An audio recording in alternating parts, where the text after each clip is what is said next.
Like 𝐿𝒁𝒐24 or Honolulu Pickleball, Neonic is one of those companies that just seems to keep hitting home runs. After creating a couple of the overall best value paddles of last year with the sub $100 Neonic Force and then the Neonic Flow, they've now created the very first wide-body, titanium-faced pickleball paddle, the Titanium Flare. With this channel's discount code PBMED, the Neonic Flare comes to a final price of $135. Keeping this paddle in line with Neonic's established trend of prioritizing affordability alongside innovation. I'll break down this paddle's specs and stats, and share how the Flare compares to the Titanium Shogun and other wide-body and popular standard-shaped paddles like the Monarch series, the Fat Boy, Honolulu's 𝐿3K and 𝐿3K Pro, and others. To straighten one point out right away, the Titanium Flare is technically going by just the Flare designation, while the Flare Prime refers to a separate carbon fiber wide-body model Neonic released,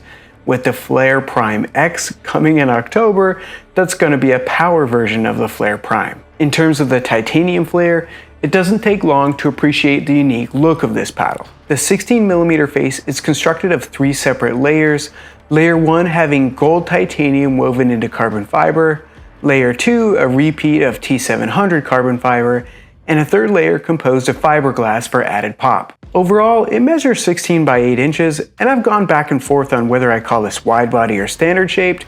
but the 5.5 inch handle with that tapered lower end of the paddle face for extra room does give it a bit more of a wide look, so I'll just call this a wide body. And for comparison purposes, it does look pretty close to the Monarch series paddles if you lay them over top of each other. The Flare is a little stouter than some other wide body paddles, coming in with a swing weight of 114 and an elite twist weight of 7.09. Combining that with its gross weight and balance point gives it a score of 50 on the maneuverability scale, with 1 being the most maneuverable and 100 plus being the least maneuverable paddles,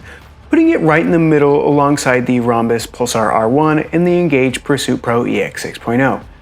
Even with the middle of the road maneuverability ranking, something about the shape of this paddle makes it turn over really easy, and like other wide body paddles like the Apollo or Mach 2 Forza, it was easy to access this paddle's high RPM numbers regularly in games. The design, shape, and composition of the Flare was intended to create a paddle with a wide sweet spot that still packed a good punch, and it certainly does. Testing it alongside other good, popular, standard, and wide body paddles I've been testing lately, including the Flare Prime, the Titanium Flare was tied for 3rd in pop, beaten only by the Dynamis and the Flare Prime and tied with the Monarch All-Court, but also tested 3rd in drive speed behind the Honolulu 𝐿3K and 𝐿3K Pro, and tested 3rd for RPM recordings behind the Apollo and Mach 2 Forza. Any one of these categories has at least one paddle that ranked higher than the Flare, but this was the only paddle that was in the top 3 for each category listed. Comparing the Titanium Flare to the carbon fiber Flare Prime reminded me a lot of the way the Titanium Shogun compared to the carbon fiber Filth,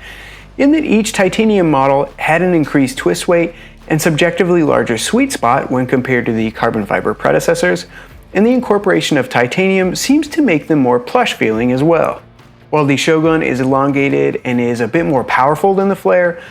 certainly has a larger sweet spot and certainly isn't lacking in power for an all-court paddle, putting up drive speeds that compete with hybrid and elongated paddles, which is a rare feat for a wide-body paddle. And comparing the cost of the Flare to the 4 other titanium incorporating paddles on the market right now, the Flare sits at the least expensive right alongside Honolulu's J2 Ti, which I'll be testing here shortly. During gameplay, I certainly felt like I was playing more with an all-court type paddle than a control-oriented wide body. Even without lead tape, I felt my drives hit hard and I had plenty of pop coming off the face.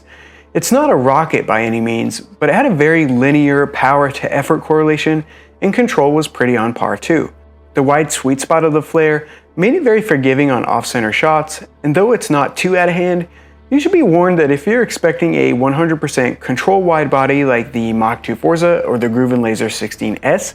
you won't be able to get away with every mistake because this paddle's increased power and pop. All things considered, I think that the Flare is a super unique paddle with a killer look that has a great balance of power, pop, and control with a forgiving sweet spot, and I think it'd be a good paddle for people who like a wide body shape but want a little more power than most wide bodies usually give.